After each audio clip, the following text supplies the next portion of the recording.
మోసం, నమ్మక ద్రోహం వినేందుకు రెండు ఒకేలా ఉండొచ్చు కానీ వాటి మధ్య చాలా తేడా ఉంది.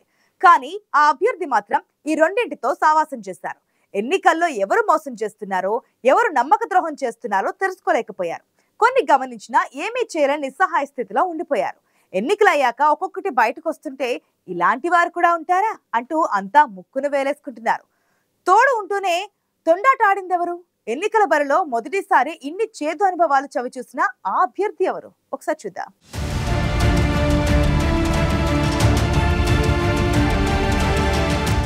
రాజకీయాల్లో మోసాలు, వెన్నుపోట్లు సహజం. కానీ అనంతపురం అర్బన్ టీడీపీ అభ్యర్థి దగ్గుపాటి ప్రసాద్కి ఎదురైన అనుభవాలు చూస్తే నమ్మకం అనే మాట మీదే నమ్మకాన్ని కోల్పోతాం. ఎందుకంటే నెలన్నర రోజులుగా ఆయన చుట్టూ జరుగుతున్న రాజకీయ పరిణామాలు అలాంటివి.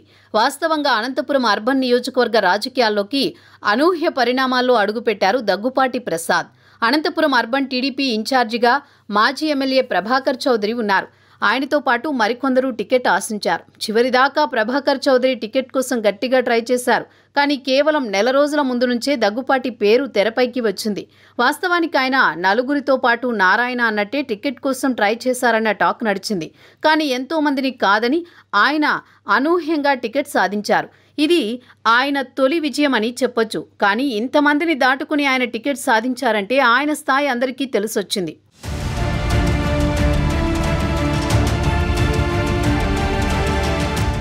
మాజీ ఎమ్మెల్యే ప్రభాకర్ చౌదరి టీడీపీలో చాలా సీనియర్ నాయకుడు. ఆయనకంటూ ఓ వర్గం బలంగా ఉంది. అయితే 5 ఏళ్ల పాటు ప్రతిపక్షంలో పార్టీ కోసం కష్టపడితే చౌదరిని కాదని దగ్గుపాటికి టికెట్ దక్కింది.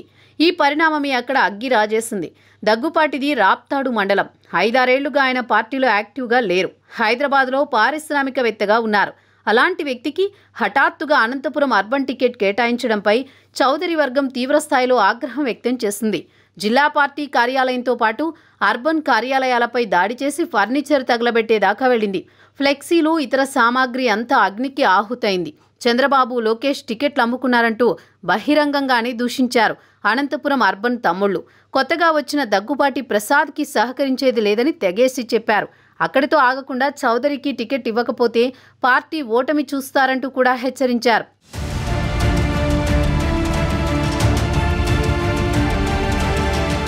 టికెట్ వచ్చిన రోజు నుంచి దగ్గుపాటి ప్రసాద్కి ప్రతి అడుగు ముళ్లబాటగానే మారింది. దీంతో తెలుగుదేశం పార్టీకి పరిస్థితి సంక్లిష్టంగా మారింది. కానీ వారం తర్వాత సీన్ మారింది. దగ్గుపాటికి సహకరించేది లేదన్న నాయకులంతా పార్టీ విజయం కోసం కృషి చేస్తామని డైలాగ్ మార్చారు. తాము దగ్గుపాటికి సహకరిస్తామని చెప్పుకొచ్చారు. దగ్గుపాటి ప్రసాద్ కూడా ప్రభాకర్ చౌదరిని ఆలింగనం చేసుకుని పుష్పగుచ్చాలు అందించుకుని ముచ్చట్లు పెట్టుకున్నారు. పార్టీ కోసం 10 అడుగులు దిగడానికైనా సిద్ధమని, టీడీపీ గెలుపు కోసం కృషి చేయాలని క్యాడర్కి ప్రభాకర్ చౌదరి సూచించారు. మొదట్లో మాజీ ఎమ్మెల్యే అంటే గిట్టని నేతలంతా దగ్గుపాటికి జై కొట్టారు. జేఎల్ మురళి, సుధాకర్ నాయుడు, జయరాం నాయుడు, స్వరూప, గాజుల ఆదెన్న, రాయల్ మురళి ఇంకా చాలా మంది నేతలు దగ్గుపాటికి సహకరిస్తామని చెప్పారు. వారం 10 రోజుల్లో అంతా దగ్గుపాటి వెంట నడిచారు. కానీ తర్వాతే ఒక్కొక్కరి నిజస్వరూపం అభ్యర్థికి కనిపించిందంటున్నారు.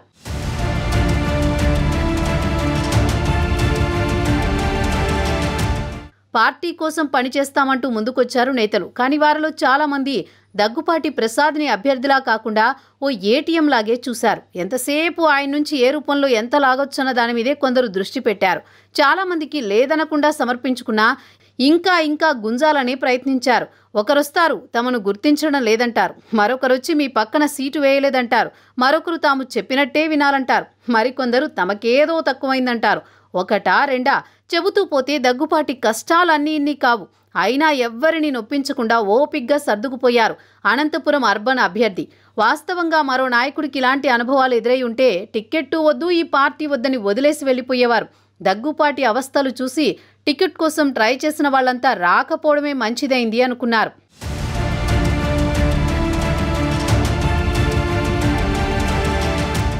ఎన్నికల ముందు వరకు మోసాల్నే చూశారు దగ్గుపాటి ప్రసాద్. కానీ ఎన్నికలయ్యాక నమ్మక ద్రోహం అంటే ఏంటో చూస్తున్నారట.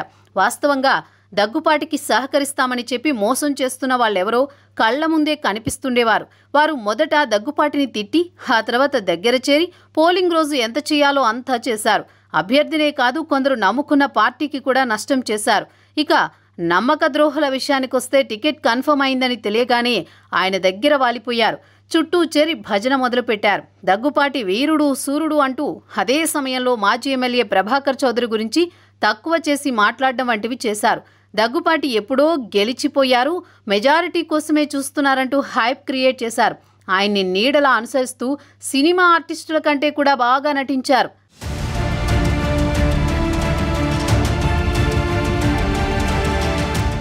ఊసరవెల్లులు కూడా సిగ్గుపడేలా వ్యవహరించారట కొందరు నాయకులు. ఉదయం దగ్గుపాటి ప్రసాద్ దగ్గర హడావుడి చేయడం, మధ్యాహ్నానికి వైసీపీ నాయకులతో టచ్లో ఉండడం, దగ్గుపాటి ఎక్కడ పొరపాటు చేస్తున్నారు, ఆయన వీక్ పాయింట్స్ ఏంటి, టీడీపీలో ఉన్న సీక్రెట్స్ ఏంటి, ఎవరిని లాగితే దగ్గుపాటి వీక్ అవుతారు లాంటివన్నీ ప్రత్యర్థి పార్టీకి చేరవేశారు. అంతేకాదు ఆయన్ని పగలంతా పొగడ్డం, రాత్రైతే అలాంటోడు ఇలాంటోడు అంటూ మాట్లాడడం వంటివి చేశారు. కొన్ని కాల్ రికార్డింగ్స్ బయటికి రావడంతో కొందరి నిజస్వరూపం బయటపడుతోంది. కానీ బయటికి రాని వారు ఇంకా చాలా మంది ఉన్నారు. ఇవన్నీ చూస్తున్న టీడీపీ శ్రేణులు ఆవేదన చెందుతున్నారు. మొత్తం మీద కంటికి కనిపిస్తూ కళ్ల ముందే ఉండి మోసం చేసిన వారు కొందరైతే, వెంట ఉంటూ నమ్మక ద్రోహం చేసిన వారు మరికొందరు. వీరందరినీ కేవలం దగ్గుపాటి ప్రసాద్ మాత్రమే గుర్తించలేదు. పార్టీ నాయకత్వానికి కూడా ఇలాంటి వారు ఎవరన్నది క్లారిటీ వస్తోంది. ఎన్నికల ముందు దాకా మోసకార్లు నమ్మక ద్రోహుల టైం నడిచింది. కానీ జూన్ 4 తర్వాత పార్టీతో పాటు దగ్గుబాటి టైం వస్తుంది. అప్పుడు వీరి పరిస్థితి ఏంటన్నది చూడాలి.